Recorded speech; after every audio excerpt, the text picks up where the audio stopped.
Okay, welcome back to another Watch and Score live stream. I'm joined as usual on the call with Alex Big Fish Vega and Joshua at 86 Boxing. How are you both doing, lads? Alex, how have you been? Good afternoon. Yeah, things are great over here in sunny South Florida. So it's great to be here, and thanks for having us once again. Cool. How are you doing, Josh? You okay, friend? Yeah, likewise. Great boxing. It's always good to come and have a discussion on such. So this is always a pleasure. But I'm doing good. Excellent. We've got some pretty interesting action that happened this weekend that we'll touch on very shortly. Some controversy, which we always like on this stream. That's what we're about. So that gives us some good some talking points that we'll get to shortly. We are here today to watch another fight from yesteryear. It's going to be Salido versus Lomachenko. I think it was Lomachenko's second bout for a title. Alex will give us a lowdown on that later on, I'm sure. So make sure you stick around for that. We'll get into the last couple of weeks worth of boxing action that we have discussed in our last live stream. So I think really there was a bit of a lull last weekend because the Chris Eubank Jr. Conor Benn bout got cancelled. Obviously there was a huge controversy about a drug test that Conor Benn failed. We can briefly touch on that if you want, fellas. Obviously it's a shame that it didn't go ahead, but it's good that it did get cancelled in the end, because I know that for however long they were trying to make it happen, even though Twitter exploded. The British Boxing Board of Control said it shouldn't happen, and yet they continued to try and make it happen. And obviously it's all about the money. You got any thoughts on that, Alex, that you want to express? This is your time. Oh man, so like I've said previously, wasn't too keen on the fight when it was first announced. But like I said, reviewing those last fights, make sure you do catch our last stream, Nigel Benn versus Chris Eubank Sr. too. It was a great fight. Yeah, so the buildup was really good. The Zone did really well promoting that fight. And then once it comes out, Conor Benn has failed the test for what he failed for the female fertility drug. With all the details coming out, all the facts, such as, it's not like when Canelo and, the Mexican fighters fail and they have a certain level of this foreign substance. It's with this drug, the clomiphene, I think it's called. If it's in you, that's it. It's a failed test. It's not something you can accidentally consume. There has been other athletes that have failed for it. I think it was Jamaican sprinter and an NFL player, Robert Mathis, and they used the excuse they were trying to have a family. But I mean, I know Conor Benn just had a child, and they say this is a drug that cycles out 5 days or whatnot, very quickly. So unless he was trying to have a baby real quick, right after having a child, I mean, which is to each his own, but still, yeah, I haven't heard that excuse, which is good. But it seems to be, I don't care what the excuse is. This is a travesty. This is exactly what the sport doesn't need, especially days before the fight. We're all hyped up. We're on the edge of our seat. And to have a fight fall through, and it's not just for us fight fans, the other fighters on the card, for all the production, for everyone making the sacrifice to put this event together, to have it all fall apart. It's just terrible. I don't want to be too harsh, but Conor Benn should be suspended immediately, and he can fight. He's guilty. I don't care about what it was. He's guilty. This kind of stuff needs to get out of the sport. When Chris Eubank Sr. was coming out saying, they're trying to kill my son, whether he knew or didn't, they said that the test result was like beginning of September. They knew about the result 2 weeks later, and then in October, everyone finds out. Then the board of British Boxing Control says they're not going to sanction a fight. We're looking at everything, even though they haven't had their court hearing. Yeah, terrible black eye for the sport once again, and it's just terrible to feel that everyone's just going to move on. Maybe there's going to be a suspension I think it should be 2 years or more. We're probably going to see 6 years, 6 months a year. But yeah, this kind of stuff needs to stop, and I think we need to have something that is direct, that is harsh, to get rid of this type of thing in our sport. Yeah, man, that's very well said. I think one thing I was going to just mention there briefly was the fact that I think everybody was complicit in this, trying to keep it going. Even the British Boxing Board of Control apparently knew about it for well over a week before they decided to come out on that day and say, no, it shouldn't go ahead. And it all stemmed about because it was a national newspaper that basically decided that they were going to report it. And so obviously it was all kind of a save face effort to say, yeah, we're doing the right kind of thing. But if that newspaper had never have ran that report or discovered it, then the fight would have gone ahead and none of us would be any the wiser. That's the disappointing part about it all, mostly. And if that one got exposed, but how many other fights has there been where that has actually happened? It's all kind of been swept under the carpet and they've continued regardless. It's not a very good look. Josh, did you want to add to anything there on that before we move on? I thought that Vega was very thorough in his explanation of such, and I share the same sentiments. And the big piece of it for me was certainly the other fighters who were on that card, because, of course, in my opinion, everything was in Conor Benn's favor. And we know that Eubank, he's been a name that's been out there, but a lot of those individuals on those lower cards on the lower level of the card had put in a lot of work. They had been anticipating this. This was going to be a big moment for them to be on a card like this.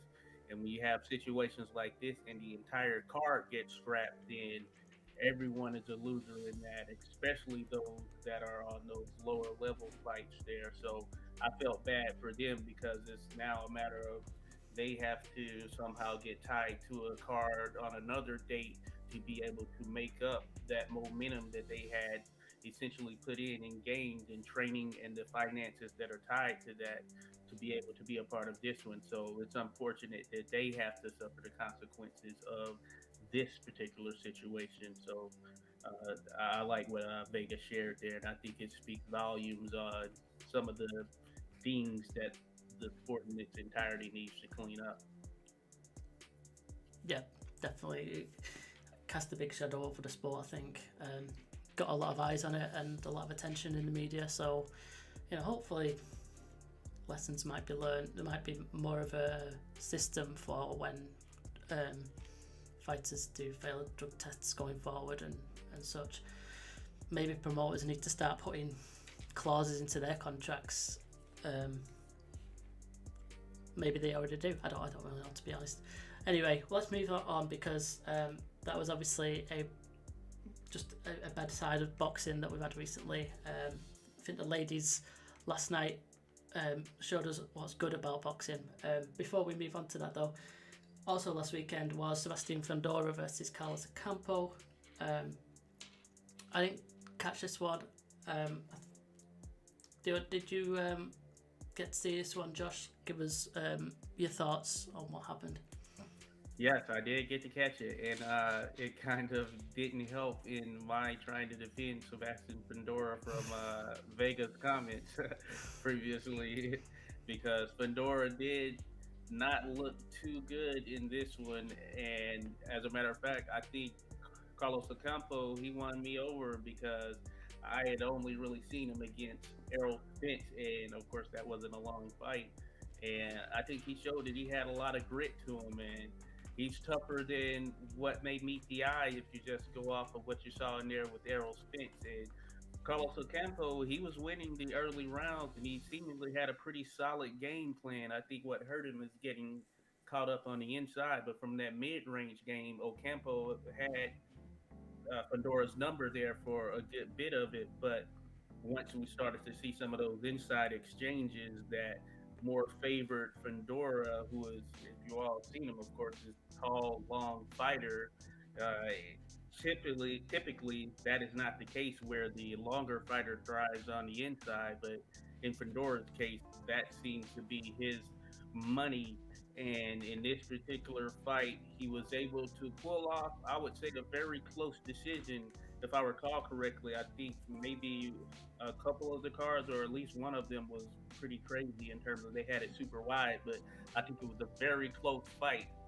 Did give the slight edge to Fundora, but I don't think it would have been out of the ordinary or out of the realm of possibility that Carlos Ocampo could have been considered the winner on some cards, or it being a draw. I don't think that would have even been anything controversial either. So it was a close fight, and I think that I'd like to see both of them for sure. I'd like to see Carlos Ocampo. I think he can make for some pretty solid fights for some others there in that weight too. Cool. What have you got anything to add to that, Alex? I mean, I've been trying to tell you guys. Yeah, Fundora's a fun fighter for sure. But when it comes to skills, man, I've been saying it pays the bills. I did like that he tried to jab a lot more, and I like how he started that way. You know, went to how he likes to fight, was getting the better of the action, and then kind of ended as well with the jab. I think that's a really good game plan. I do like seeing that. But yeah, man, he is who he is. He has elite size, but not elite skills, and that's gonna make him fun against anybody. I didn't think the fight was close, but it was competitive. It was a decent watch, and I look forward to what Fundora may have for us in the future with the matchup. Like I said, with getting knocked out by Jameer, I mean, the fight with Jameer, sorry, in the future. You know, I think him and what's the one gentleman, Castaño, will be a fun fight. Castaño's a lot smaller, so I think Fundora's size will make it very difficult. You know, Tony Harrison, that'll be fun. Can Tony Harrison last off? But yeah, a good win for Fundora. Nice to see him working some things, and look forward to the next one. Cool. Yeah, that's fair enough. I think like quite a few different views on Twitter and stuff on Fundora's performance. Some people saying it was like quite close and about the high press. Others saying that he clearly won, but if he like just added a bit to his game, he could be quite elite. But he just for his size and stuff, he doesn't quite use it to his advantage as such.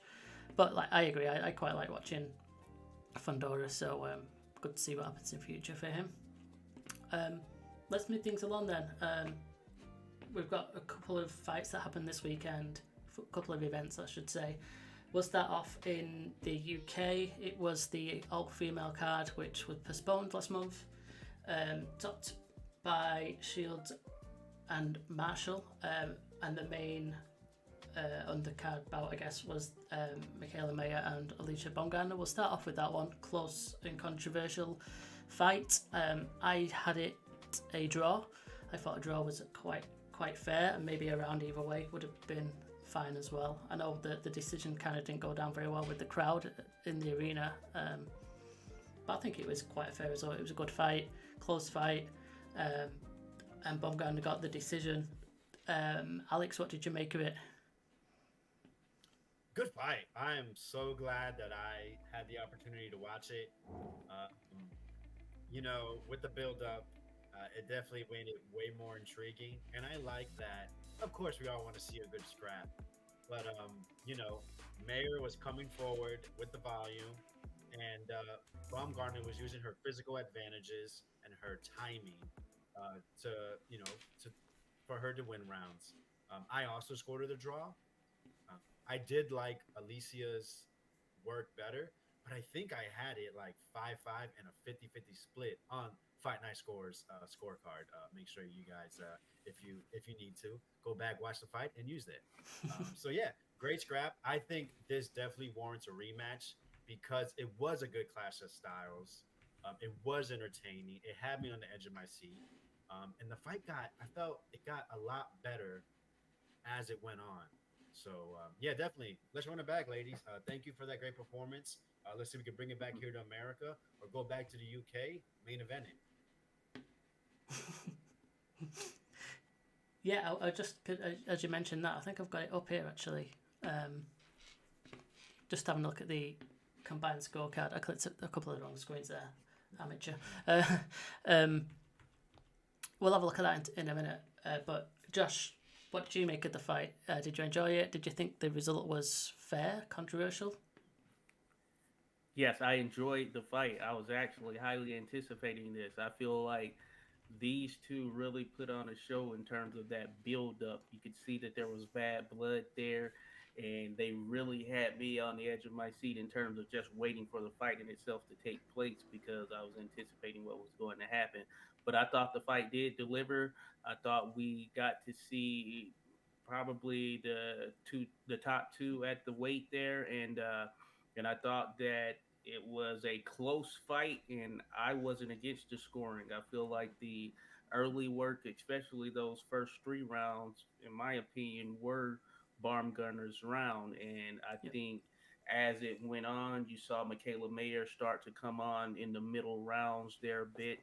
But to close things out, I do think it was fairly even there as well. So I wasn't mad at the scoring. I seen some saying that it was a robbery or that it was an awful job or whatever. But I think that that's not one of those types of fights. We've seen clear robberies. We've seen clearly controversial scorecards. When you have two of the top athletes in their division in a fight like this, then it's going to be close. And that generally tends to be the case, especially when they're skilled. Speaking of skill, as you mentioned there, Vega, we have two that are highly skilled. It generally ends like this, where it's fairly close if we don't see a knockout or something of that nature. So I thought that it was a fair decision that was made. Had it been a draw, I thought that would have been fine. And had it gone the other way by virtue of some seeing some of those earlier middle rounds a little bit more in the favor of Mayer, then I don't think that would have been controversial either. So it's a matter of what the judges are seeing there in that time. And in this case, the judges, I think, favored Alicia Baumgartner's early work and what she was able to do from a counter perspective because she was able to successfully counter Michaela Mayer on a number of occasions. And I thought Michaela Mayer, she did do a good job of once she got settled down of using her length a bit more. And you could see that there were some adjustments that had to be made by Alicia Baumgartner there. And I think that if they were to fight again, it would be another close fight. And much like, say, for instance, how Canelo and Triple G matched up, you're gonna have people who are not gonna be satisfied on both sides of it, and I think that's just what it's gonna be with this type of stylistic matchup right here. So I was happy with the scoring. I thought that the not Alicia Baumgartner, you can just look at how she looked previously, as far as in some of her earlier fights, and even just how she looked physically. You can tell that she put in a lot of work in this camp. And I think that proved to be in her favor as well. And the moment wasn't too big for her. So kudos to both of those ladies for being able to put on a great co-main event that could have been the main event on any other card. So Beautifully said. Yep, definitely. I agree with all of that there. I think I had it, like I say, I scored it a draw, and I remember I gave the first three rounds to Baumgartner, then Mayer the next three rounds, and then it was the next two rounds Baumgartner, and the last two rounds Mayer. It was just kind of back and forth like that for me. You can see just the average scorecard. I got it up on the screen here. So combined from all users scoring last night and today, I guess, Michaela Mayer 96, Baumgartner 95, which is a breakdown of 5 rounds to 4, and then there was, I think it's that last round, which is overall even, which, because I guess not much happened in that last round, and I thought to myself I was going to give it a draw, and I didn't. I ended up just giving it to Mayer by the smallest of margins. But yeah, there's a couple of swing rounds in there, I suppose. Yeah.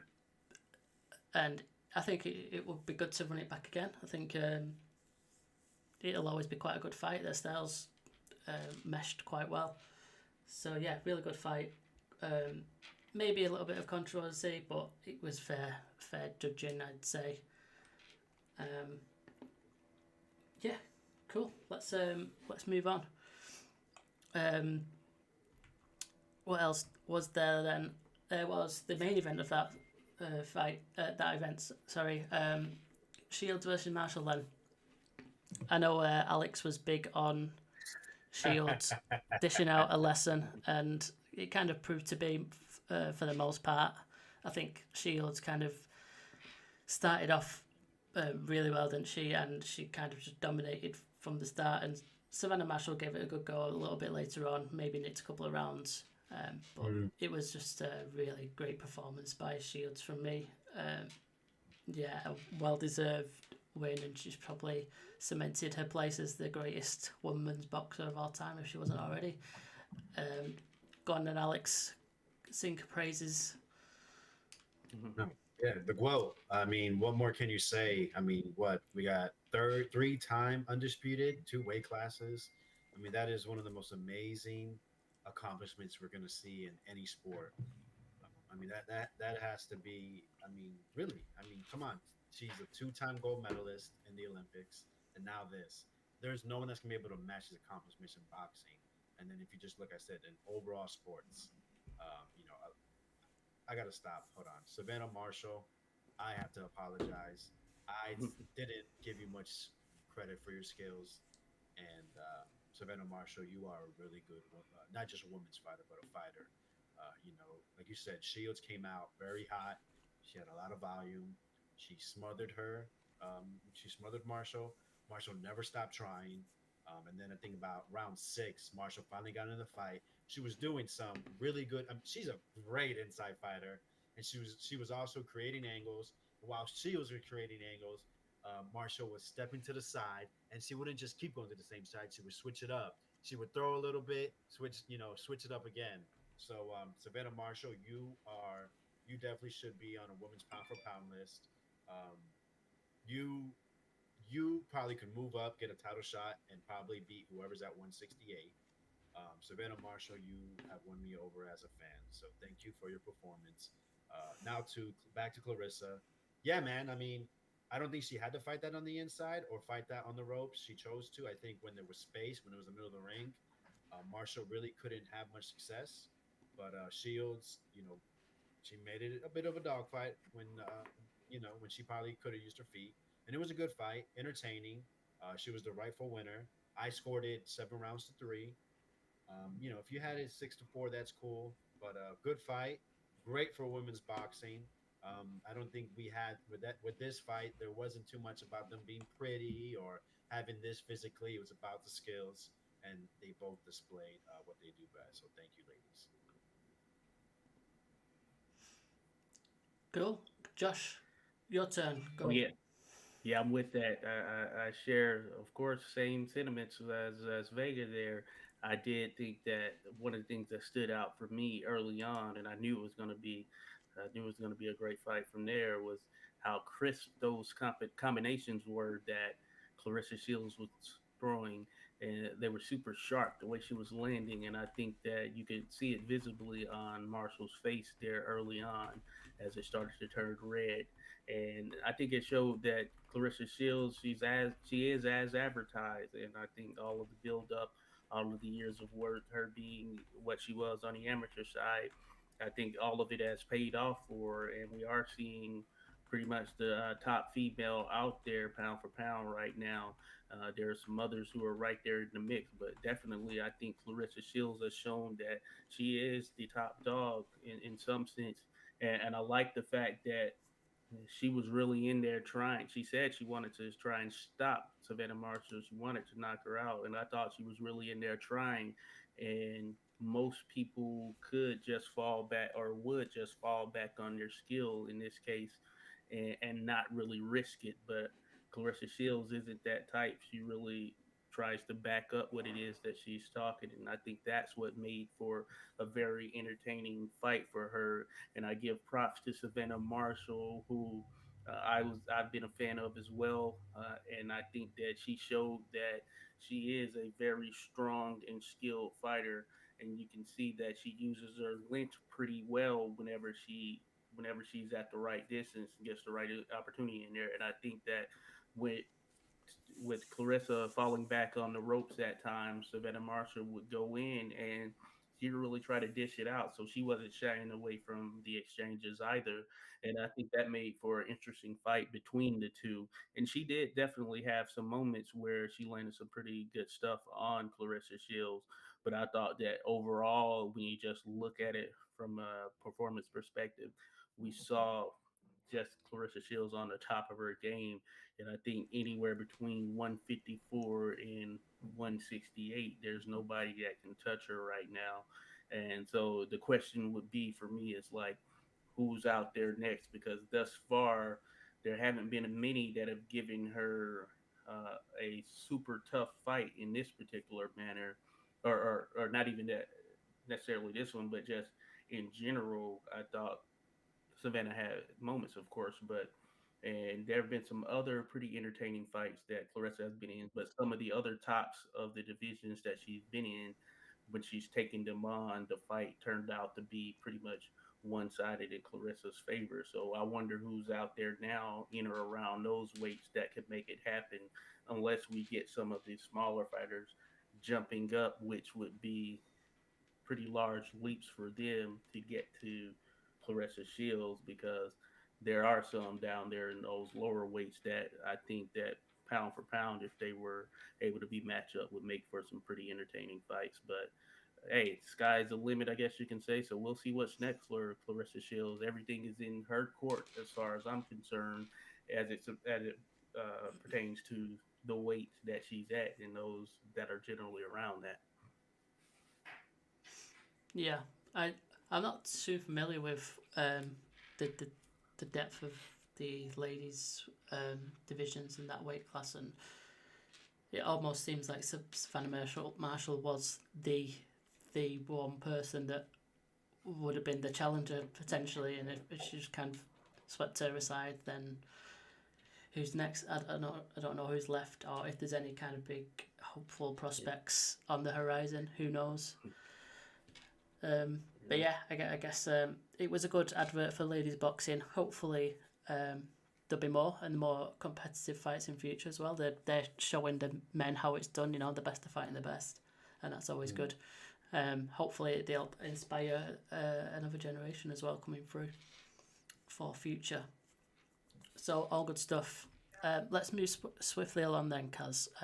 We're already quite a way in. And we've got a fight to score. We'll briefly touch on Wilder versus Helenius because it didn't last very long.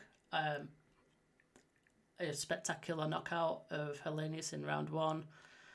Came out of nowhere, seemingly just a flash right cross or something like that, I think it was, and he was just down and out, and everyone's getting excited again because Wilder's back. He's knocking people out. Alex, give us your excitement levels. Is Wilder back? Yeah, just real quick, the co-main event ended abruptly. Caleb Plant, not known as a fighter, cracked Anthony Dirrell, put him to sleep. We were thinking, wow, how is Wilder going to top that? And he steps back. I mean, first of all, I thought he was, I don't know, his footwork was so terrible. I honestly was about to cover my eyes. I was like, oh my gosh, this is not looking good. Then he steps back, throws his little short right cross or whatever you're going to say. And Helenius probably slept better than any of us did. I don't know how he's going to feel when he wakes up on Wednesday or Thursday, but Deontay Wilder, that thing, I'm telling you, Molineer, there's nothing like it. Only one person can stand up to it. They're probably not going to fight again. And give me Deontay Wilder versus Joe Joyce. Like I said, I changed my tune. That's all I want to see. Let's get it signed. If not, I'll take Usyk. That's it. Deontay Wilder, baby. Yeah, cool. Yeah. Go on, Josh. Yeah, I was gonna say, yeah, that's pretty much the fight in a nutshell, I guess you can say. I did think that Helenius was going to go to sleep at some point, not this quick, of course, but yeah, this one was a brutal one, and I will say it seemed that Wilder didn't even get full leverage on that punch, as they mentioned. It was kind of short, and it kind of connected pretty quick for Helenius as he was leaning in. Now, I couldn't imagine what it would have been like for him if he would have got that full swing in like he typically does. So I think that Helenius should probably stop at this point, because when you suffer a knockout like that, it just seems that his punch resistance, I just don't see it boding well for him here in the future. So hopefully he's done, and he kind of got got back in that mainstream light a bit with the Kanofsky fights and now this one. So hopefully he rides off in the sunset in some sense. But for Deontay Wilder, I guess you can say he's back, even though we didn't see a lot. Mentioning the footwork, you can tell that he has been working, so there's no doubt about that, and he's always in tip-top shape. But yeah, it'll be interesting. I don't see him being able to solve the Tyson Fury puzzle, but I'm with you, Vega. There, let's see if he can put a dent in that juggernaut helmet or shell that is there, because thus far nobody's been able to do so. So let's see with these two forces meeting what happens. Yeah, I think that's a lot of people would be interested to see that. And I tweeted about it today, saying that it's funny how fighters' styles can kind of make them in some kind of way. It seems that now Joshua, off the back of 2 losses to an all-time great, he's kind of in the rearview mirror for a lot of people. Wilder comes back with a spectacular knockout, and everyone's getting excited again to see him with Ruiz next, possibly. But then, after that, it's like who else can he go and knock out? Like I say, maybe Joe Joyce is kind of now up there and superseding Joshua, possibly for some people, in terms of intrigue and his position within the division. But yeah, it's good to have Wilder back. There's nothing more exciting than heavyweight knockouts, I guess. That's what the sport needs. So yeah, good. A good comeback win, and we'll see what happens in the future. You touched on it there, Alex, as well on the card. Caleb Plant got that pretty spectacular knockout. It was a nice body shot, and then up to the head and just wiped him out. Saw the after celebration thing was a little bit dicey. What did you make of that one, Josh? Well, a lot of bad blood there. I think that Caleb was taking it all in, and in the aftermath there, he kind of just let it out in his form. But when I saw the knockout in itself, of course, and it could have been prisoner of the moment, but I was thinking knockout of the year right there, knockout of the year, the way Caleb Plant was able to do so. And we don't view Plant as this puncher, but man, the way he was able to land that, it was just like pitch perfect. And I think that Anthony Dirrell,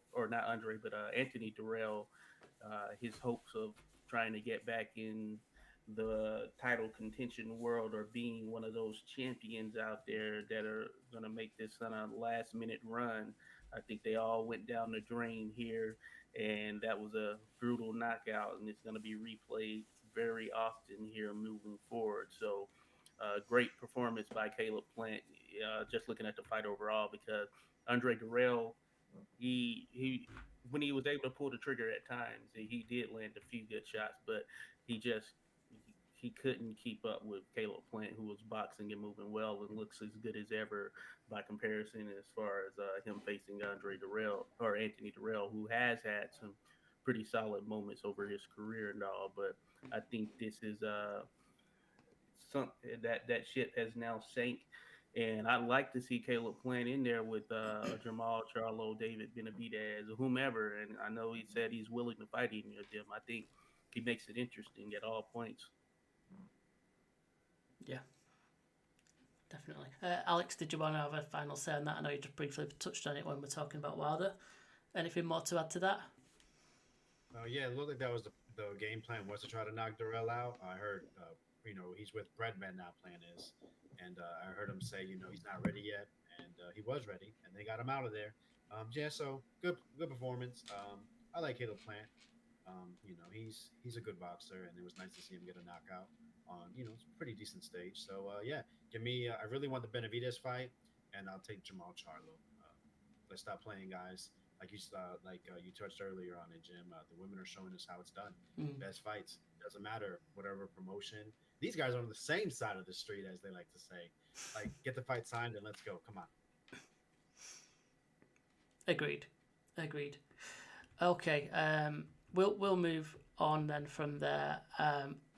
Last one we will just very, very briefly touch on. There's no need for a prolonged discussion about it, but Devin Haney won the rematch against George Kambosos. It looks like it probably was pretty much a shutout result. I didn't see any of the fight, but I'm seeing the scorecards very wide, so it looks like Haney did as what we all expected when we discussed it a couple of weeks ago. I believe it kind of looked a little bit off in the weights, in the weigh-in, so people were a little bit concerned whether he might have drained himself too much, but clearly that wasn't an issue. He was still in good shape, and he's dominated Kambosos as expected to do so. Did you want to mention anything else about that, Alex? Yeah, I'll try to be brief as possible. It stinks because Devin Haney, I think, he's an elite talent, and he battered Kambosos towards the end of that fight, and it just stinks because Kambosos had that Teofimo win. Everybody was jumping on on the bandwagon, and Haney just took care of it so easily that it's like looked down upon now that win. He seems to be someone that everybody's gonna want at 135 to be on his resume because he's a former unified champ. And yeah, Devin Haney, I don't know what's next. He did look drained, but that Lomachenko fight to get that right now is probably the best thing for his career. But if you can't make 135, just move to 140. I want to see Josh Taylor. Really, the style I want to see him against is Isaac Cruz, but the men don't do it like the women. But I want to, Lomachenko. I'm sorry, Josh Taylor or someone with the same style, or actually Isaac Cruz. I like that Josh Taylor fight. Yeah, that'd be pretty interesting actually. Anything to add to that, Josh? Well, I think Haney picks off Isaac Cruz, but hey, maybe I'm wrong. But I will say that Kambosos, man, I guess this was him trying a bit more or harder, really giving it his all, and he still came up very short. So that I don't know. I think he's going to be stuck down in Australia now unless he just becomes an opponent. Really, I don't think you're going to see too many going down there for a major fight or anything of that nature. Kind of man, his reign on top was a bit short lived there. It looked like he had something special to him, but these two fights definitely have taken all this momentum away as far as I'm concerned. But yeah, I'm with you, Vega, in terms of seeing Haney there at 140. I think that may be a very good move if he can't get Lomachenko. And given that Lomachenko is going to be fighting soon, maybe that kind of lines things up properly to where we can finally get that fight. And I would say that outside of that, it's just kind of funny now that I remember only a couple of years ago, maybe 135 just had so many potential fights that were going to take the division to new heights. And of course, now it's starting to just kind of fall apart a little bit, I guess you could say. Shakur Stevenson has arrived, and I think that he will be a great addition to the division. But a lot of the top champions are now kind of moving up, and we'll see what happens from here. But I think that if some try to make the foray back down to 135 at some point just to get some of these big fights, then maybe we can see some of those big matchups that we were thinking we would get to see at 135 not too long ago. Cool.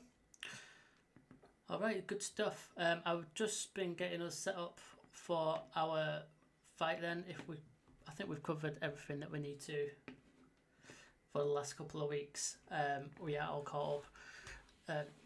I know that you got your podcast coming up after this, Josh, so we need to get a move on, I think.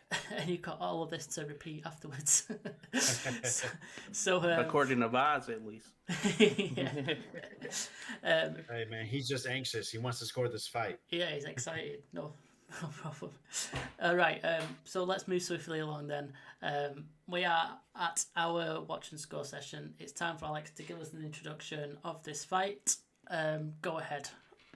Let's go. All right. Vasyl High-Tech Lomachenko, the challenger. He's 26 years old from Birhorod Dnestrovsky, Ukraine. I felt like I did well there. 5'7", 65.5-inch reach, 1-0, 1 KO. Two-time Olympic gold medalist, 2008 Beijing featherweight gold medalist, 2012 London gold medalist at lightweight, and also two-time gold winner at the World Championships. His amateur record was 396-1. Ben's now lost twice. Attempted to become the fastest world champion in boxing history in his second pro fight, and he is a southpaw. Moving on to Orlando Salido, 35 years old from Ciudad Obregón, Sonora, Mexico. 5'6", 67-inch reach, former two-time IBF featherweight champ, and now the former two-time WBO featherweight champion. Why former? Because he did miss the weight coming into this fight. 41, 12, and 2 with 28 KOs or 22 KOs. Sorry about that. 7 and 4, 2 KOs against former, current, or future world champions. Let's start. Sweet, thank you very much for that. Okay, hopefully everyone's got the scorecards ready. There's links in the descriptions. You've had a message on the screen for the whole of the stream so far that gives you some instructions of what to do. And there's instructions in the description as well about joining our group. Let's just get on with it. We're right at the start of the fight, no intros. Let's go. All right. Boom. There we go. Let's make it happen. And Lomachenko was one of these guys coming in with a lot of hype because of his amateur career. And when you really look at it, yeah, his amateur career is pretty amazing. Thinking about it from his record, I mean, it's insane. So the fast track is essentially the way to go with a guy like this. And I think we've seen more and more of that here over the years.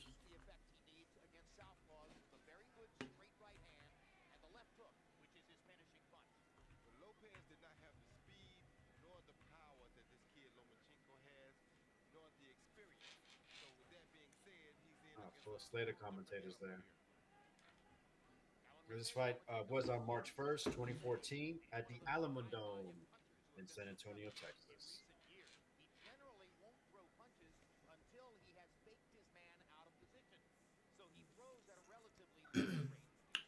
So going into this, was Lomachenko a big favourite?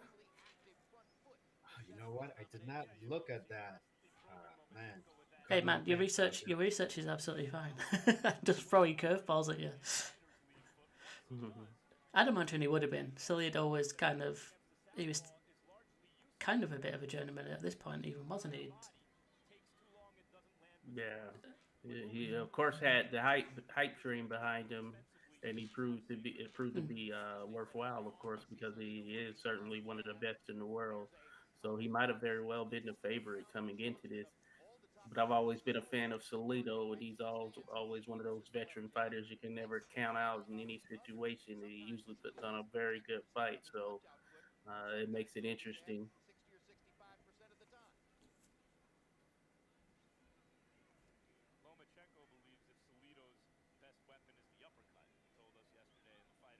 Salido really likes looping that right hand, man. It's always been a big punch for him. This is our second time seeing Salido. First repeat here at Fight Night Scores. Yeah, that's true. We had the fight of the year from Francisco Vargas, which happens after this fight. Right. Oh yeah. Nice little combination there. And you see Lomachenko kind of stalking. Salido, he's always been comfortable going forward or backwards. Like I said, with that right hand. He's as tough as they come. But you see Lomachenko, man, that footwork. It's I don't think I've ever seen anything like it, to be honest. I said it. Maybe more flash than technique sometimes, but still, it's very difficult to be able to do that to your opponent over and over. Different opponent, different nights. You know? Yeah, I said it at the end of our last live stream, saying that it's always a treat to watch Lomachenko. He always makes it look so seamless, and it's just so good to watch. Even if the fight itself might not be great, he's good to watch regardless. Yeah. It's always certainly a treat because that footwork is just at such an elite level. It just looks different compared to the other boxers out there, you know. So that bodes well for him. Not much happened that first round. There wasn't really much going on. Just kind of Loma pushing forward. You know, computing, as some people would like to say. Yeah, nice. I think he controlled it, I would suggest.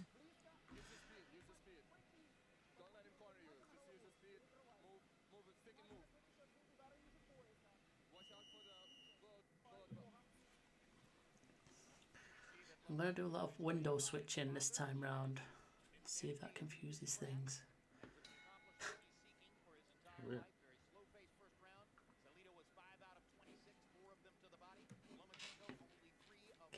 to round 2. Oh wow, really? Interesting. Makes you question CompuBox.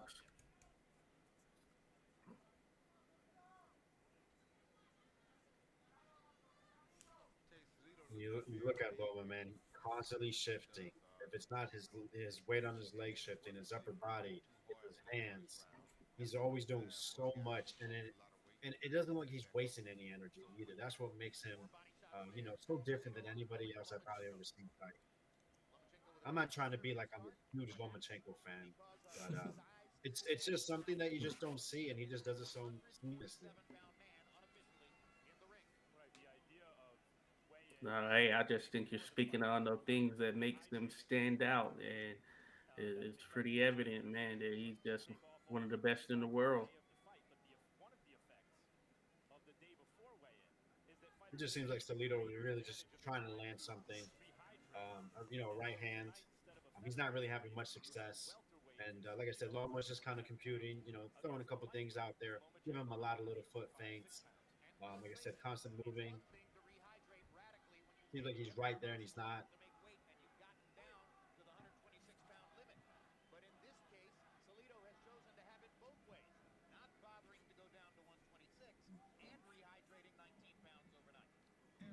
Yeah, so speaking on that, Salido, he did weigh in at 128 and a quarter. This is featherweight 126. Mm-hmm. He rehydrated at 147 pounds. Loma was at 136. So he is 11 pounds heavier, presumably, inside the ring, which is, I think, a huge advantage. I haven't seen him try to use it, but, those clinches, you don't see him leaning on him. So we'll see how the fight progresses. Nice body shot. Loma wasn't able to circle out of that one. Yeah. So it's kind of more of the same as the first round, but I think Salido's a little bit more on the front foot, isn't he? Yes. Mm-hmm. Seems Salido's more comfortable now. Yes. It's cutting him off a bit more.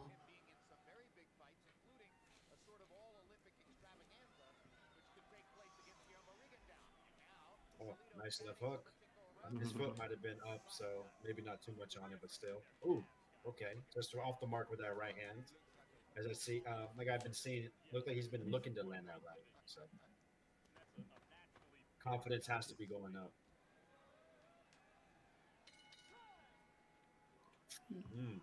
Little chippiness there.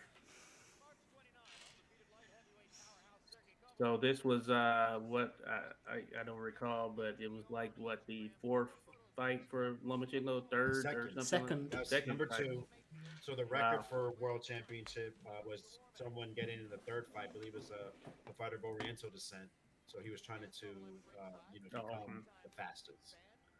Yeah, I mean this is a tough second fight. We just look at it from an experience standpoint because Salido, you can just look at the record at face value, but he was in with some of the top guys in and around this division just over the years. And just thinking about how he actually came up, it was the hard way in the sport, So that's why you see those 12 losses, and he never shied away from facing any form of an opponent. So this is a tough second fight for anyone, even a Lomachenko. So kudos to him for even jumping in there for something like this.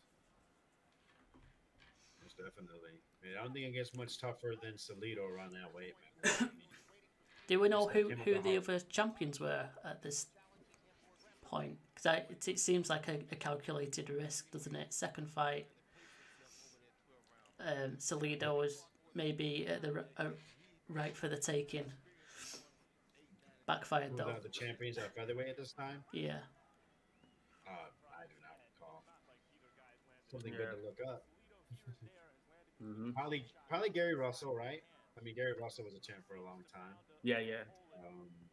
Maybe Leo Santa Cruz or Carl Frampton. Yeah, possibly.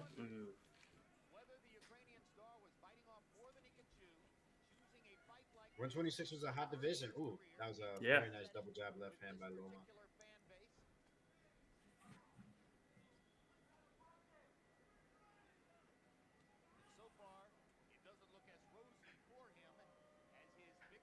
Interesting to see Loma pushing forward in the clinch.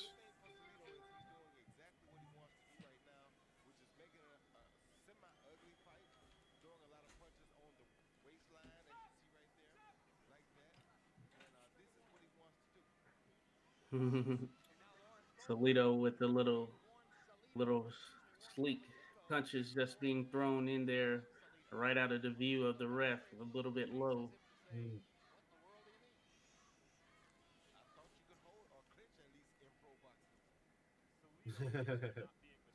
You're not really supposed to, Roy.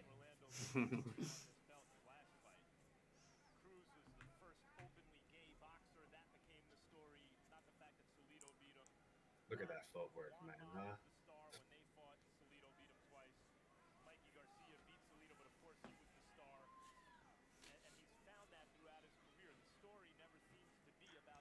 Until the last minute. So Mikey Yep. Garcia may have had a title at the time, but I remember he had a layoff for a good while as well. Yeah, so he had Salido had fought Mikey 2 fights before this. Yes. If you recall, it was a technical decision. Mikey actually moved up. I think he was probably fighting Rocky Martinez around this time. You see Salido, man, he's really starting to reach, starting to land too.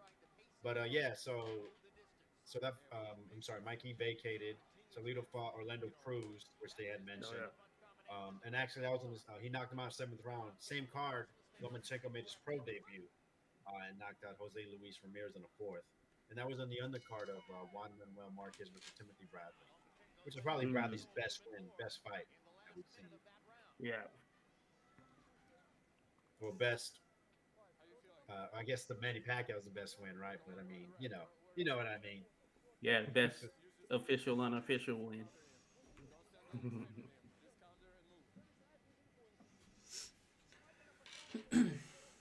Okay, let's get the scores in. Yeah, I almost forgot to score it. Boz says that's a Yeah. close round. It was a close round. I'm not too sure to give that one to be honest. I like Salido's aggressiveness, taking the chances, and producing success with the chances that he was taking.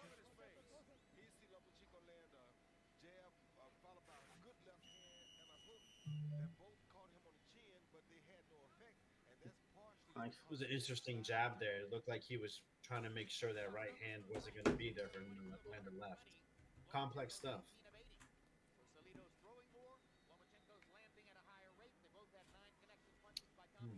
That was really interesting there too. You see Lomachenko use his footwork, but Salido, man, just relentless, landing that right Yeah. to the body.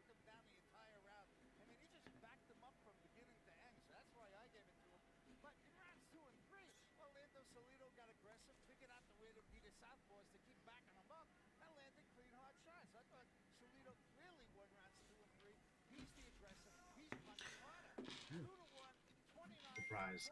He always loved the aggressive fighter. I would like to see Lomachenko back up Salido. I think that first round, that would have led to him winning that round. He was backing him up, and Salido had to be more selective with his shots. Nice short right hook. Look at that footwork.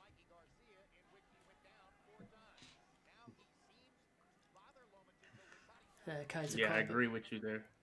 Sorry to cut you off there, Josh. Kaiser Sorry. Kobe's in the Go chat. ahead. Good to see you back, Kaiser. He's saying that there is a close round. Salido's consistent body work versus the pivots and occasional power shot from Lomachenko. Yeah, that's what you prefer. Salute Kaiser.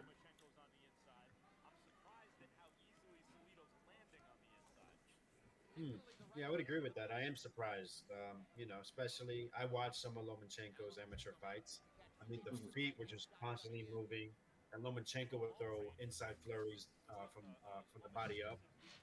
More touching shots. Seems like he's trying to set in the punches a little bit more, and obviously with no headgear, you got to be more selective. But yeah, man, Salido, man, showing that veteran presence. Yep. And, Mm. and I do think that Lomachenko, a few fights in, probably would have been a more aggressive fighter. It would have been a different story in a bit. But you can see that he definitely respects what it is that Salido has to offer here, and he knows what he's up against, Ooh, especially in that the was second fight.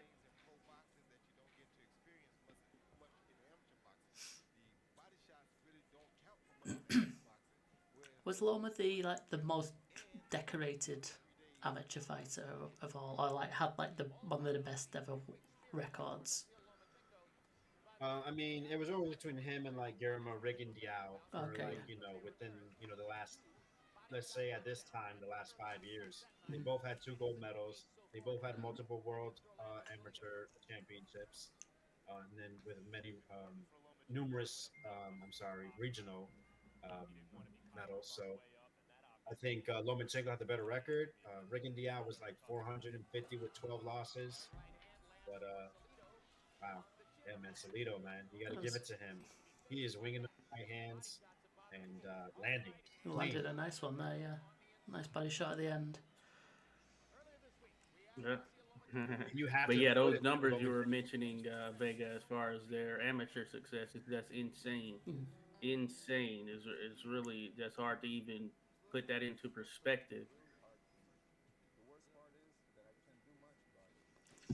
What's this? We got mid round.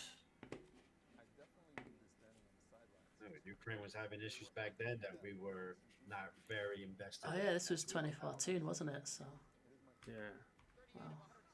Yeah, that's pretty crazy thinking about it. Yeah, this was the time of the Crimea annexation or around there. Right, I've just done a pause there. I need to put my score in for this one. Okay. Wouldn't make a very good actual judge. You're just so into the fight, man. You can't wait for the next one.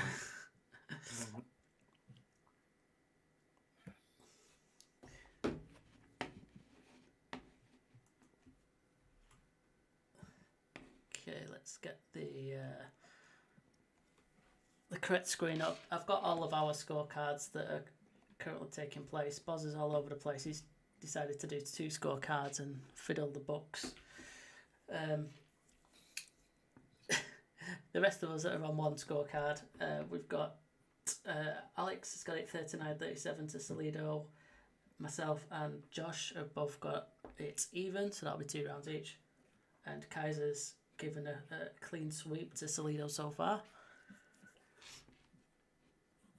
Interesting. Yeah, I definitely think that last round was a very good round. Probably the most definitive for Salido. We'll continue. We'll do more of a deep dive into some analysis in later rounds.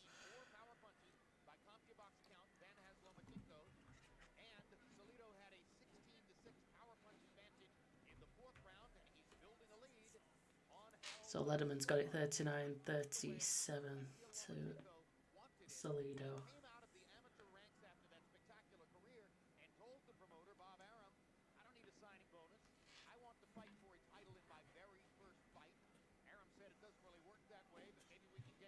Boz with the excuses.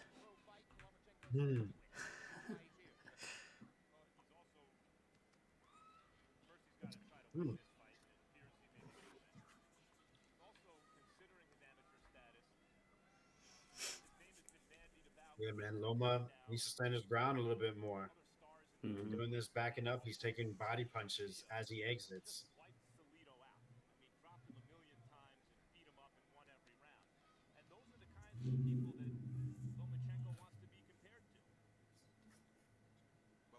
Lomachenko actually, he did have 6 fights in the World Series of boxing, which was no headgear, and he did score multiple knockdowns. So, that is, it is amateur still. I'm sure there's no Orlando Salidos in the World Series of boxing, but doesn't matter. I mean, it shows you why they season so many fighters. We want these guys to have more fights to start taking on tougher challenges. And as you're seeing with this, there's a reason why you take your time with a lot of fighters. To avoid situations like this, where it just seems this experienced pro is just giving this amazing amateur fighter issues.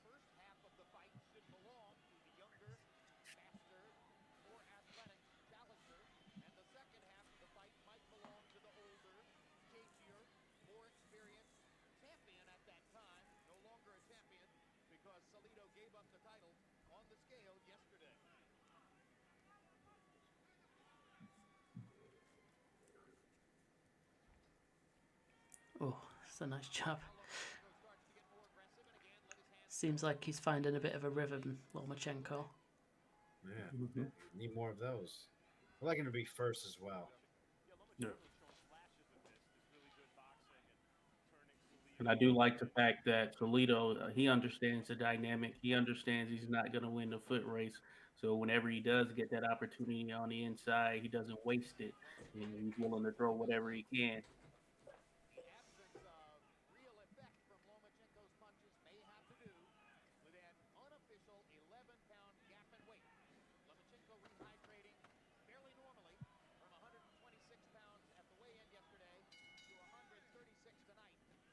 Another round done.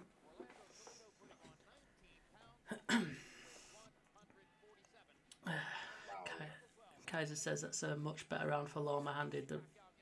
Landed all the really good shots. I agree there. And Boz has said that Aaron messed up big time choosing Salido.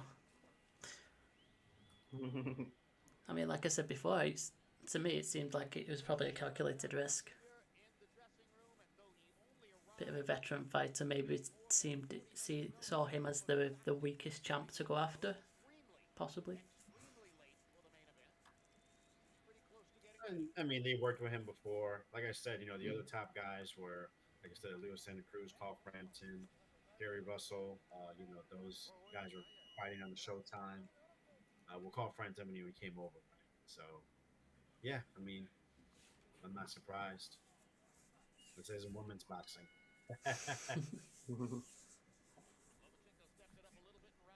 They even gave us a quick segue into the icon that is Julio Cesar Chavez Jr. And a rematch of a disputed decision from the first fight.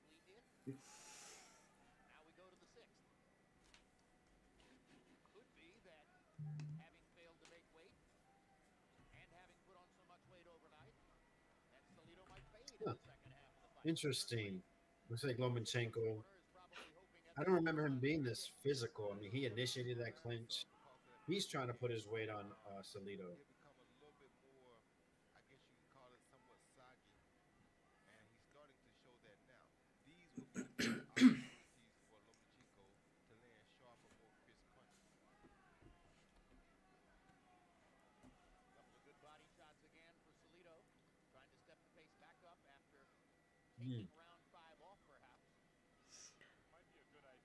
Move out the way, Lawrence. Get out the way, ref.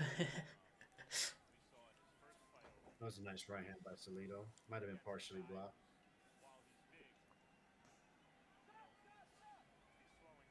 Oh, okay. And this is where those veteran tactics come into play for Salido in the sense that he doesn't obey the ref's rules. And Lomachenko being early in his career, of course, and coming from that amateur side, when the ref says stop, he's stopping. Mm-hmm.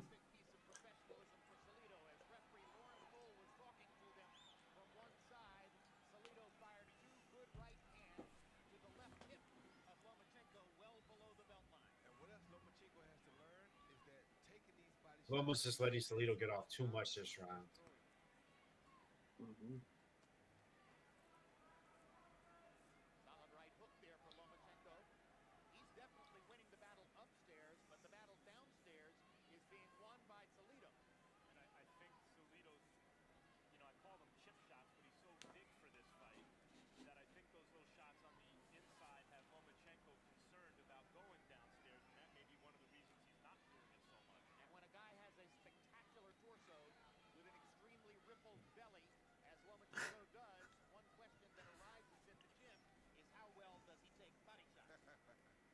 Those are some real slapping hooks, man.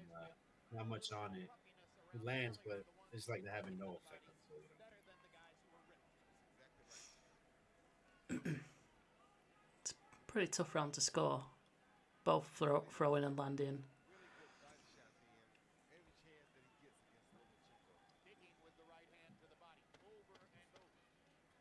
Yeah, this has been a very competitive round. But I do have my winner in mind already. Yeah. Same here.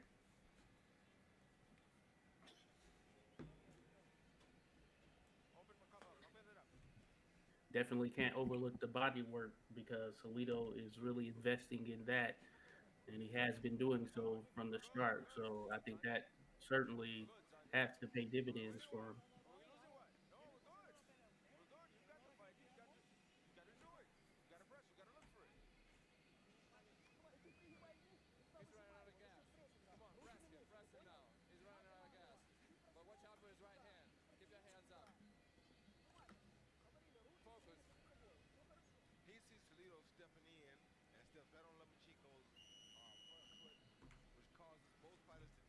You got USA socks.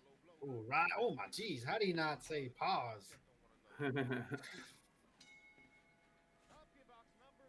Must be wearing a tight cup. Jeez.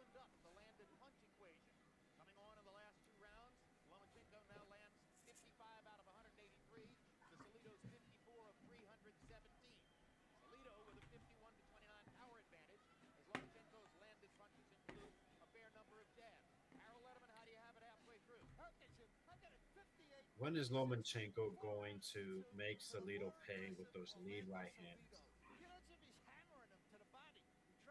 He should not be throwing a lead right hand and then following up with another one. I mean, you got to throw something, Loma. Yeah. And he's certainly known for his combinations, as we've seen over the course of his career, but we didn't see him rattling them off as much in this particular fight, or at least thus far.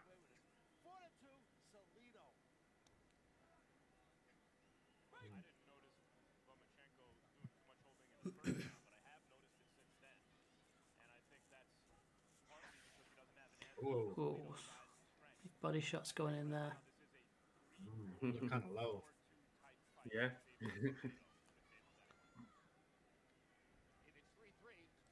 Oh, Still hey, man. aiming Looks low. like he's purposely aiming Yeah. towards like the thigh. Yeah, it reminds me of when Tito Trinidad faced Fernando Vargas and he was able to land a few body shots or low shots that ended up affecting Vargas in some way. And of course, Vargas, much like Lomachenko, didn't respond back with low blows or low shots of his own.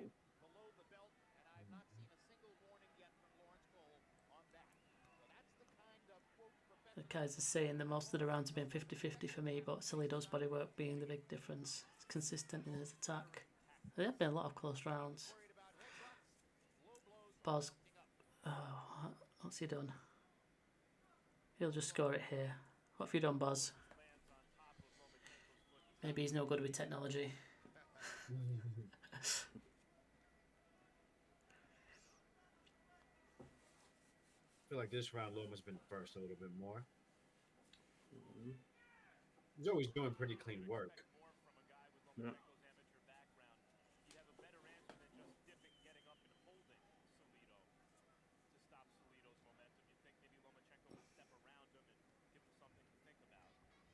Really, seriously.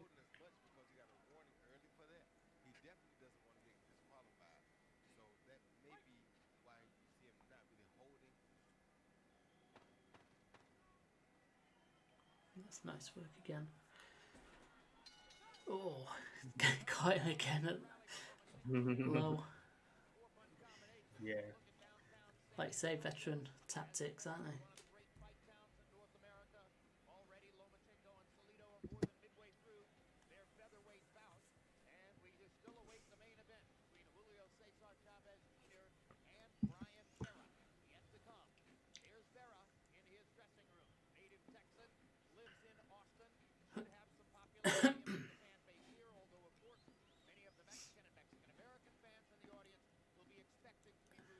Buzz using the iPad. Do you keep refreshing it or something? Don't refresh the page.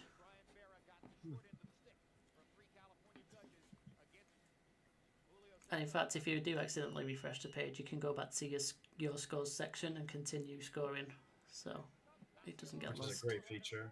Appreciate that being available. Yeah. Yeah.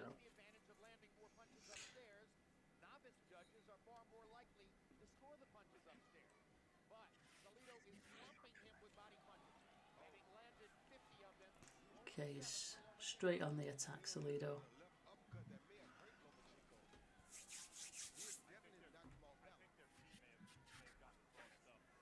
You know, amateur fights are 3 to 5 rounds. The World Series of Boxing was 5 rounds. We're in the 8th round, so this is definitely uncharted territory for Lomachenko, with a lot of body shots taken and lower.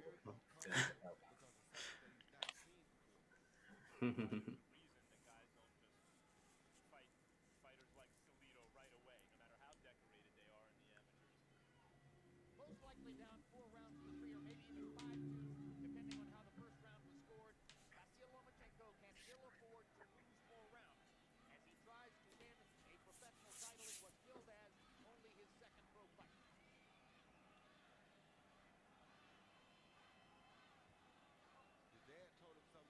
Oh, okay.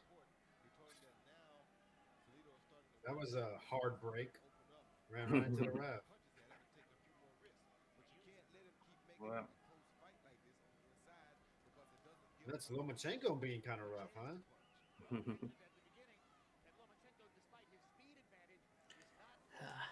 It's getting a bit You have to scrappy. give.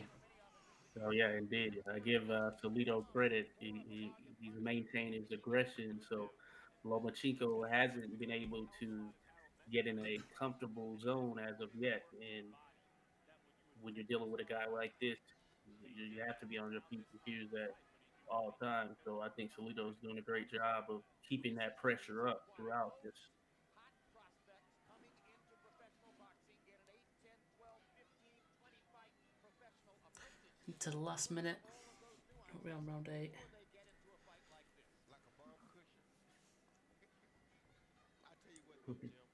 That is just so strange how Lomachenko's been this round. I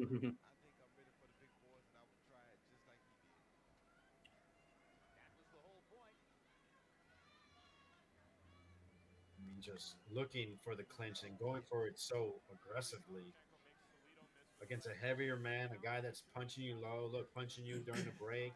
It just doesn't make sense. Yeah, Salido's been able to get him fighting the type of fight that works better for Salido at this particular point or in this particular round for sure. You would say Lomachenko has to be frustrated. I mean, there's no other reason for what he's doing. Indeed.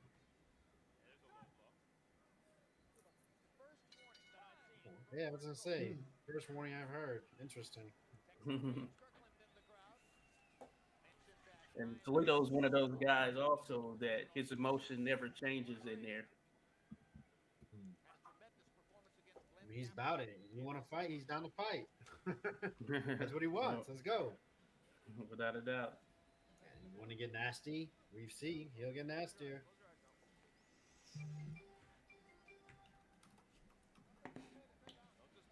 Okay, let's have a pause there. There's about 27 seconds left of the break between rounds. Let's go and have a look at some scorecards. We can have a look at all three of Bozzy's scorecards. Okay, I'm going to compare these two. Just submitted mine. Let's go into the compare view. Bozza just deleted his scorecards. He's still looking. He's gone. Just before we have a look at these, Kaiser's saying, man, this is so close. Could be like 6-2 either way. So little in most rounds. I agree. I found this really difficult to score so far. Don't know about you two. Yeah, definitely. There have been some rounds where you want to give it to Lomachenko for what he's able to do there on the outside. And then also there are those where Salido, he's focusing in on the body, and he's even slipping in some stuff that may not necessarily be within the rules per se, but it's definitely having an effect on Lomachenko. All right, then let's have a quick scan through your scorecard side by side. So we've got Alex on the left and Josh is on the right. You agreed on round 1 and 2. Exactly, round 2 you had exactly the same. Round 3 you had a difference of opinion. So Alex gave it to Salido and Josh went for Lomachenko. I think I sided with Josh on that one, didn't I? Because we had the same scores after 4. And again, you had the exact same score in round 4. So that's nice consistency. You both went with Lomachenko on 5. You both went with Salido on 6. And then again, you've had the same by the looks of it on the last 2. So Lomachenko taking 7 and Salido taking round 8. So similar scores. Alex has got it 77-75 for Salido, and Josh has got it 4 rounds each, a draw, and those are razor tight winning margins. In fact, you've got the exact same winning margin. Yeah. Which I was is just looking at that. pretty cool. So that's good to see. Sweet. Yeah, Then, you know, a couple of those rounds could have went the other way for me, so we'd have the exact same. so then just having a look at that. Yeah, I'm with you there, Josh, 76-76. And Kaiser's a little bit wider at 78-74. Cool, let's continue. Yeah, man, interesting fight. You know, like we've said, some rounds are pretty close. I haven't had too much issues picking a winner, but you know, yeah, close. I don't think there's much to how these fights are being fought. I think both of them are just doing the same thing over and over again. I think those winning margin percentages say all really how close they are. First of all, you saw the graphic at the bottom of the screen that showed that each fighter has outlanded the other one in 4 rounds, 4-4. And overall, CompuBox finds both fighters landing 82 punches through the first 8 rounds. Salido with a 79-46 edge in power shots because body shots are called power shots. Harold Letterman. Interesting, actually, when you know, we know what happens with Lomachenko's career after this. Obviously, his skills, his ability to move in the ring has caused so many issues. But in his 2 losses, pressure was his issue. People being able to just to push him back gave him issues. Mm-hmm. Great point there. Lomachenko was supremely confident coming in.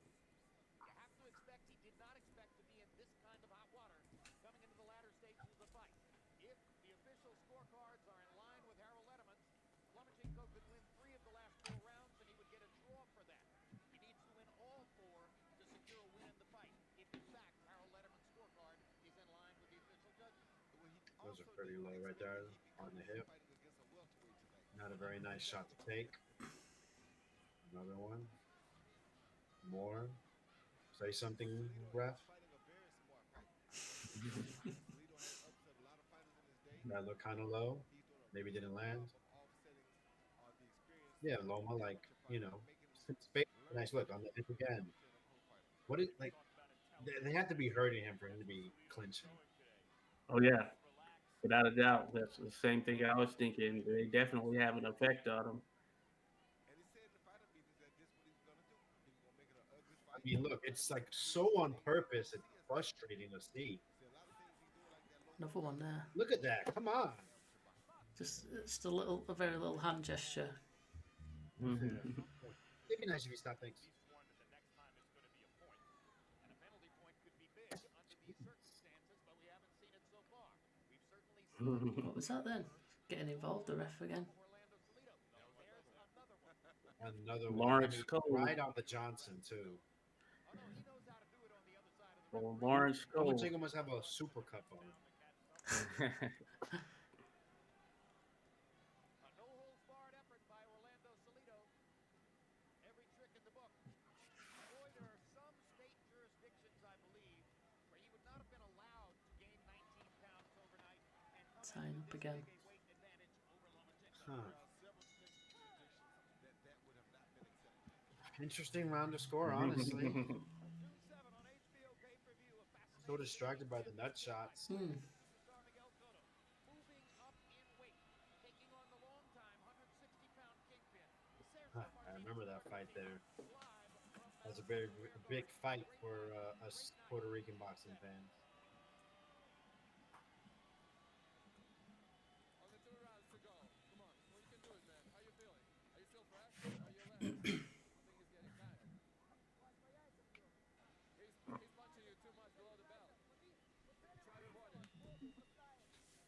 Captain Obvious.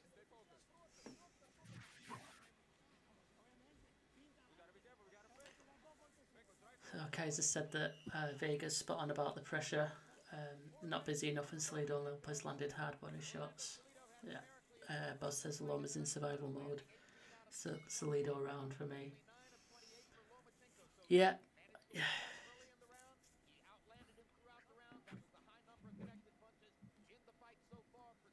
How many of those were dick shots? Well, since It's the such a rarity to see something like this with Lomachenko looking back, of course, at this point. Absolutely. Like a totally different fighter, it feels like. Oh, yeah, warn him. Orlando Salido.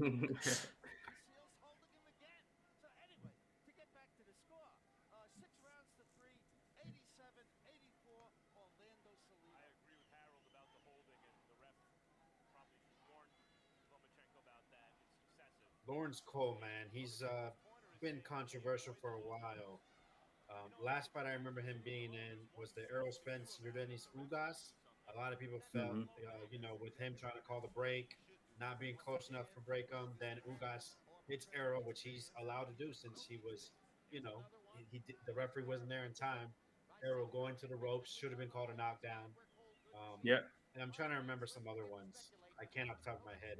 But little known fact: Lawrence Cole's father is a high-ranking member of the Texas Sports Commission.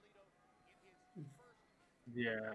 Yeah, he's had many. I remember those Juan Diaz Palimalonaji. I think the first one for sure was there. Maybe the second one. On the list. He's the first one on the list as one of the possible fights to rescore. Highly controversial. Mm-hmm. Forgot to mention Lomachenko landed a good combination like 20 seconds ago. Ooh, who was that? Yeah, Lomo should be on his knees from all the nut shots.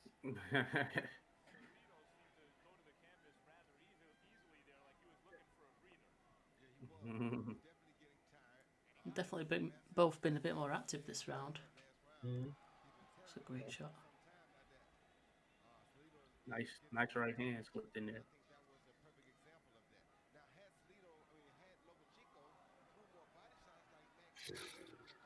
Jeez. Man has balls of steel. Like he had to react to that one. It was just right there. Certainly. And of course, this isn't the case with Loma now, but even when they're just on the inside, they're tied up. Loma just lets him continue to throw without even throwing anything back. It just wins every time, man.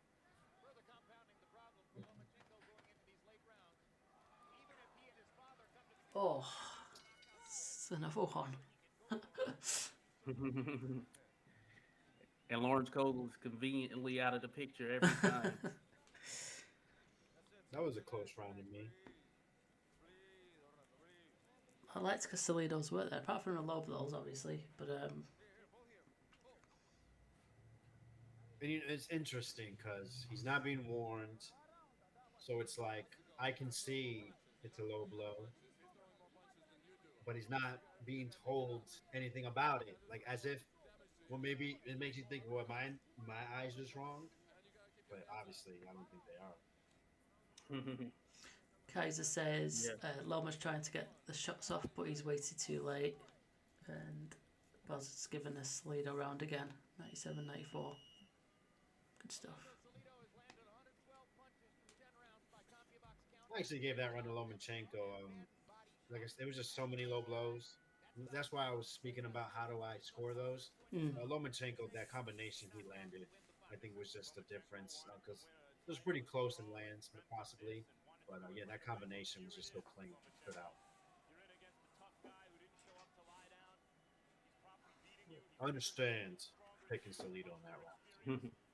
Very clean dick shots. Very clean. Well, that's it. I mean, if the ref's not warning him, the judges have to see them as landed legal shots, or they just have their own interpretation. Yeah, true. I don't know. Oh, okay. Nice little double right hand. But I mean, it's like, come on. He's literally, it's obvious. I mean, his elbow's staying so low. He's not really turning on the shots. It's obvious he's going low on purpose. And so far, it doesn't look like it's going to happen, as Orlando Salido has played it cagey all the way through the week. Gave up his world title for the advantage of Oh, coming in with a big weight advantage over Lomachenko. Wow. ref should have Yeah, seen some of that those one. are just huge. He was on I, that side. The blow appeared to hurt Lomachenko. Yeah, but that was horribly low. Mhm.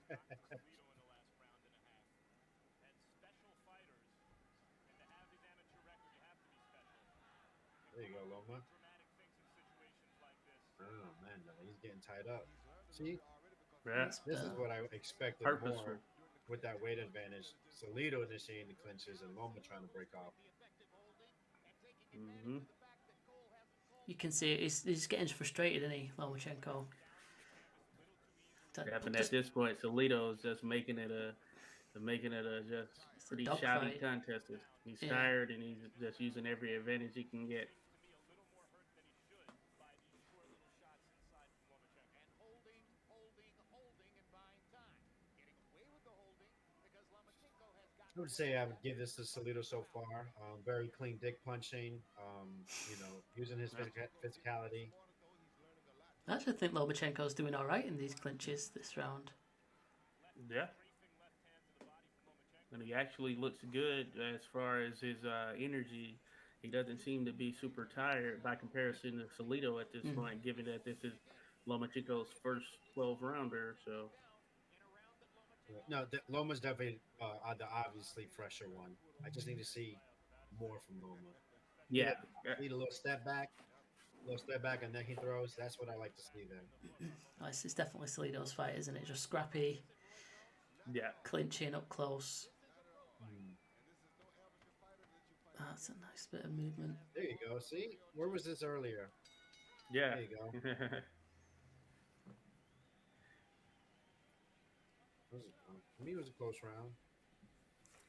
Yeah. I liked Lomachenko's work there. He was busier. He did well in the clinching. I had to agree with you there.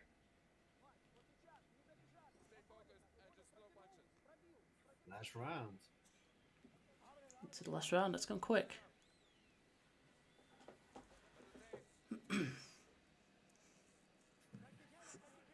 Like the ladies' fights last night, it seems like a full speed when you're watching it, and the round suddenly over, quickly get your scores in. Next round started. Oh, it's finished again.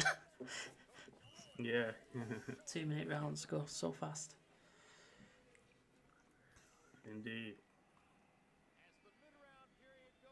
So it looks like the chat are in agreement that Lomachenko probably won that round. It was a good round for Lomachenko, I think.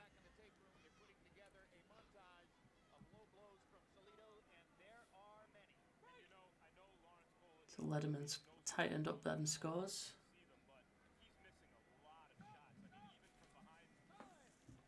That was a headbutt. Yeah.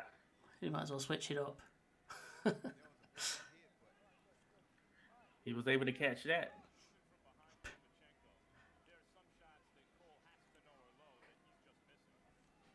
Well, I hate to say it, but I think Lawrence Cole has done his normal dreadful job.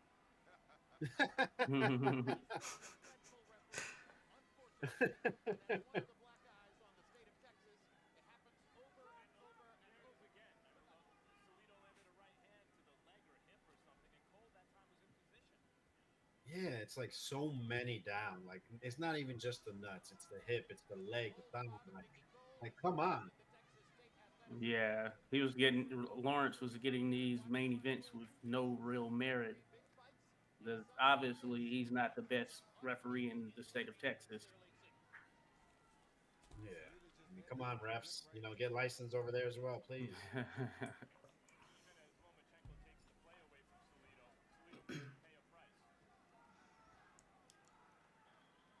Ooh, okay. This is Very grueling. clean by Loma. Look at that. Boom! Look at that. A little slip, huh? That is so beautiful to watch. Yeah. One thing to note is that despite all of this, I really haven't even seen Lomachenko complain one time. Not once, man. I mean, that is I couldn't do it. I'd be like, yo, what the fuck? Ooh. Yeah, yeah. Good Like work say, there. it's that inexperience at this point, isn't it? Just kind of When get. Salido's you're told spit. the ref's not calling it, you do it back. Yeah. Yep. Yeah, Salido's definitely worn out. He's hurt and tired. Yep.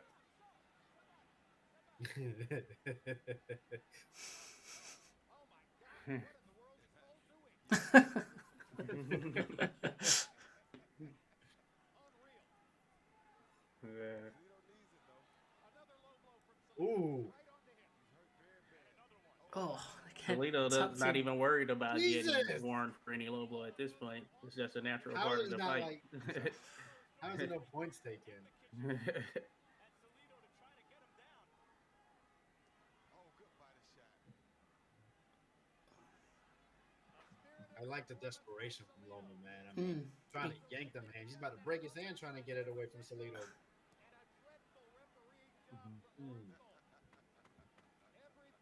Well, he's dominated this round at least. Why did he do that? Why did he do that for the My rest of the goodness.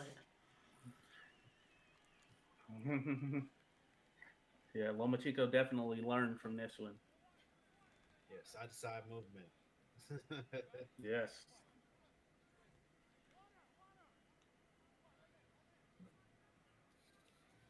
Interesting.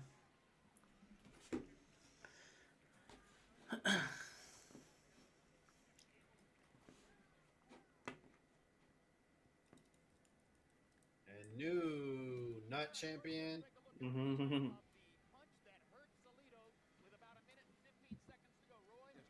Off the line, straight left. Yeah, that's picture perfect right there. And slip under. Oh, man. Right off the line. It's a Bam. nose Nice breaker. and short. Clean. That was on point.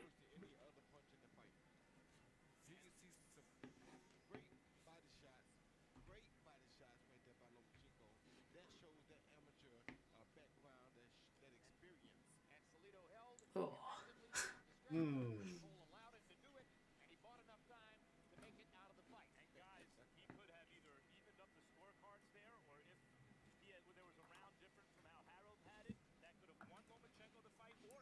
guess there might be a bit of a wait with a split decision. Take a bit of time to tally it up, don't they? Forward it on a little bit. There we go. Levi Martinez scores it 115 to 113 for Lomachenko. Jack Reese scores it 116 to 112. He has it for Salido. 60. Oren Schellenberger scores it 115 113 to the winner by split decision. Orlando Salido.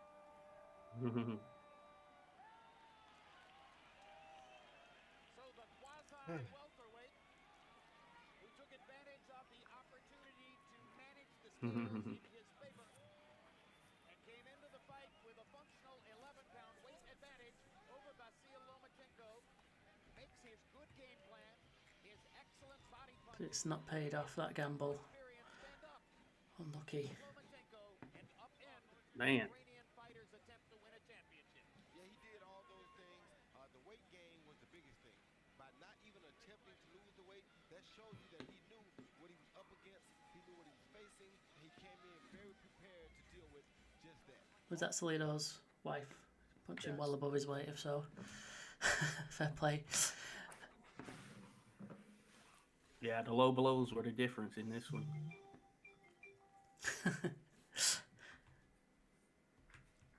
So then, I've just got our scorecard totals up there. Baz lied before, he's not deleted his cards. They're still there in the system. I'll delete them for you. Don't worry about it. Looks like me and Alex have the same score there. even fight, 114 apiece, 6 rounds each. Trying to get the correct screen up, that would help. Josh and Kaiser had the same score as well at 115, 113 for Salido. And I think Boz said that he had 115, 114. So there we go. Interesting. I'm surprised it ended up being a draw for you, Vega. Why is that? Well, I mean, because it seemed that you had this 2-round edge for Salido for a good while. Yeah. But I understand in the sense of Salido was landing a lot of low stuff, illegal stuff there in those last several rounds. And despite such, technically, I guess you shouldn't count those. I gave them some of those rounds, even with a ton of that low stuff coming in. Yeah, Man, tough fight. It was a tough fight. Kaiser said he doesn't mind those cards, lots of close rounds. Boz says it was close enough to be called very close, but not a robbery.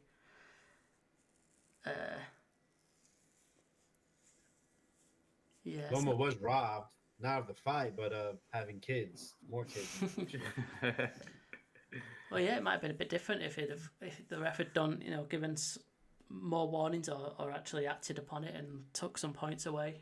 Could have changed the fight. So I guess you could see that as a controversy. But yeah, I don't think it was all that controversial. And we're all in a similar ballpark with our scores anyway, so that's pretty good. Yeah. Sweet. I actually meant to put in the official scores ahead of time, and I didn't get a chance to, so we could have just seen them on the screen there, but not to worry. Yeah. I do recall Jack Reese having it 116, 112. 112, yeah. That seemed fairly wide. So he didn't care about the low blows.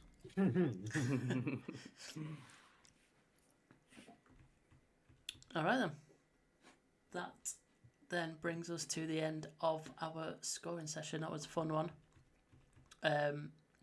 We might as well actually just let people know our schedule. Alex, do you have that to hand at all?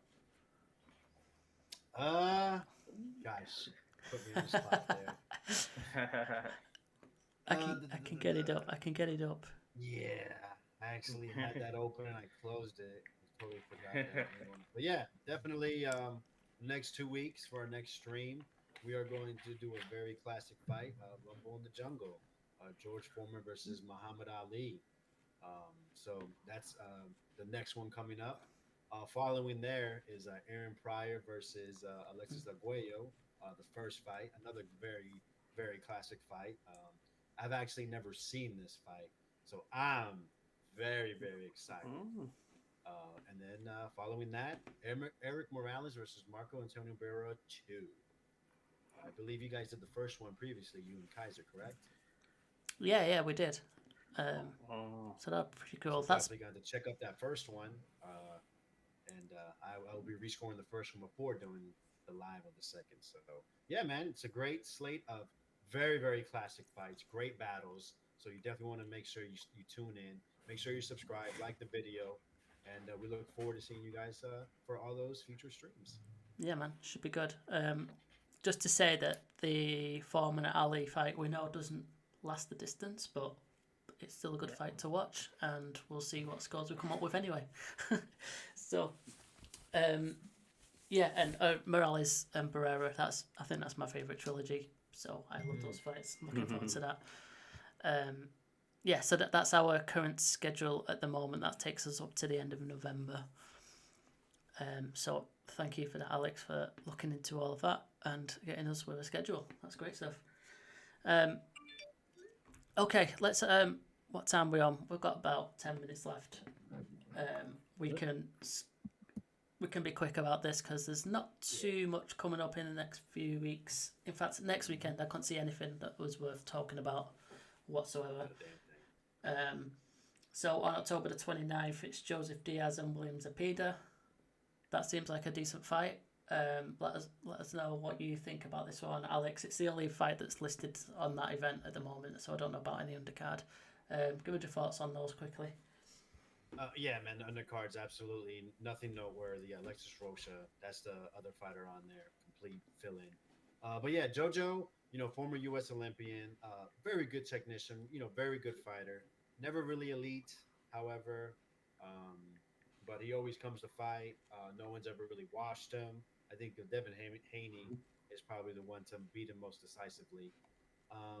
Good fighter. I really thought he was going to be fighting Ryan Garcia. It seemed that they were building it up. Ryan seems to be one of the 140, even though we have talks of him and Tank in December. Fingers crossed.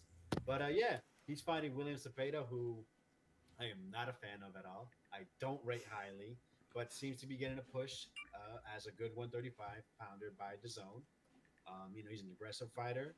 He's coming to hurt you. Um, that comes with William Zapeda. So it seems to be a good fight, and probably just a future person to get beat by one of the elite guys. Yeah. Okay. Joshua, have you got any thoughts on this one? Yeah, you know what? I like Jojo. I like Jojo Diaz. I've always enjoyed watching him, and I think he's had some pretty solid fights over the years. Some pretty solid matchups. Yeah, I do think that the Gary Russell fight for him was a pretty good one, as well as with Devin Haney. But Haney did win pretty decisively in that one. So it'll be interesting to see how he looks here. When I first saw this fight at a glance, I saw Jojo Diaz, and then I saw Diaz Zapeda, and I was thinking to myself, Jose Zapeda, like wow, of course, but of course it's not quite that Zapeda. So I'll just check it out to I did the get a same thing gauge on on that. where Diaz is. Not surprising, right? But yeah, we're gonna get gauge on where Diaz is at this stage, and if he's poised to make some kind of run here in sort of this portion of his career where he has those losses to some of the big names, and we'll see if he can overcome that to get himself in some form of a title contention again. Mm-hmm. I got Jojo. I forgot to mention that. I got Jojo. All right. We'll move on as well. And it's that same night. It's Vasyl Lomachenko. That's why we actually covered him today, because he's got a fight on the horizon. That's 29th October. It's on a different card. It's just the same date as that last one. He's against Jermaine Ortiz, who I believe last time out beat Jamel Herring. Correct. Is that right? Yep. So, yeah, I guess this is a half decent matchup. Joshua, give us your thoughts on this fight. What do you see happening? I really couldn't recall seeing Jermaine Ortiz outside of that Jamel Herring fight. So if I had seen him, I didn't recall any of his previous stuff, but I don't know that I did. And I thought that Jamel Herring looked bad in that fight. And Jermaine Ortiz, of course, he did his thing. He was able to pull off that victory, but I didn't come away with enough to know exactly how good he is, or how good he may ultimately end up being, just given what Herring looked like as the opponent. And of course, now he's going up against Lomachenko. So I don't think that, I guess we'll get a sense of what his potential may be, but I definitely don't think he's going to pull off a victory over Lomachenko, because there's just a different level of footwork, a different level of skill, and I'd imagine it's probably something he has yet to see thus far in his career. So I'm going with Vasily Lomachenko. I think this fight just kind of sets him up for whatever that next big name will be, and of course, as we mentioned earlier, maybe it's Devin Haney. So I think that's the fight to make at 135 at this particular stage, assuming all goes in accord for Lomachenko in this one. Cool. Have you got anything to add to that, Alex? This card seems to be just a showcase card. We have two U.S. Olympians, Troy Isley and Duke Reagan, on it. The return of Nico Ali Walsh, and Lomachenko versus Jermaine Ortiz. This is Vasyli's first fight since the Molly whopping he put on, I think, Richard Comey. Going to the Ukraine, doing what he believes he needs to do for his country and his family. But Jermaine Ortiz, solid guy. I've honestly never watched him fight live. I have seen highlights, and what I see from him is he's a guy that throws a lot of punches. He's in shape. He's not afraid. He has pretty good technique. I believe his nickname is the Technician, and he's going against probably one of the top technicians that we've seen in the last decade or so. So I know Jermaine's going to come bring it. I've seen him get a little too I'm sorry too forward in his progress, where he leans a little bit too much past his knee, and has been knocked down, has been caught. Lomachenko, we know, has amazing footwork, so I'd expect Vasyl. This may be more of a competitive match than we may think, but it'll probably be a clear victory for Vasyl going the full distance. And I think next, if it's not Haney, if Haney doesn't move up, does move up, I would want to see Vasyl against Shakur. So interesting to have this fight happen now and see where it leads us to. So let us know where Lomachenko is. After all that praising of Lomachenko and how much you enjoy watching him fight, you want to sacrifice him to Shakur. I guess. I think the Shakur fight. I think it's pretty obvious to pick Shakur. I've said it many times as well as been echoed through everybody. Shakur seems to be the next one. Devin will probably be more interesting, probably a little less exciting. Not to say Shakur would be exciting, but probably interesting. Devin moves so well, looking to be on the outside. It'll be interesting, that matchup between him and Vasyl. I'll still pick Devin though. All right. On that note, I think we'll wrap things up there. I know, Josh, you need to hop off now onto your live stream. Everyone who is watching, head over to 86 Boxing. Him and Buzz will be discussing all of the recent action. So thanks a lot for coming on, Josh. And to you as well, Alex, as usual. Thank you again for your time. We hope to see everyone in the next live stream in 2 weeks' time. In the meantime, stay safe and have a great time watching whatever action there is to watch, which is not much next week. So we'll see you in a couple of weeks. Thank you to both of you boys. Like and subscribe and follow us all on Twitter, and we will see you next time. Yeah. Okay.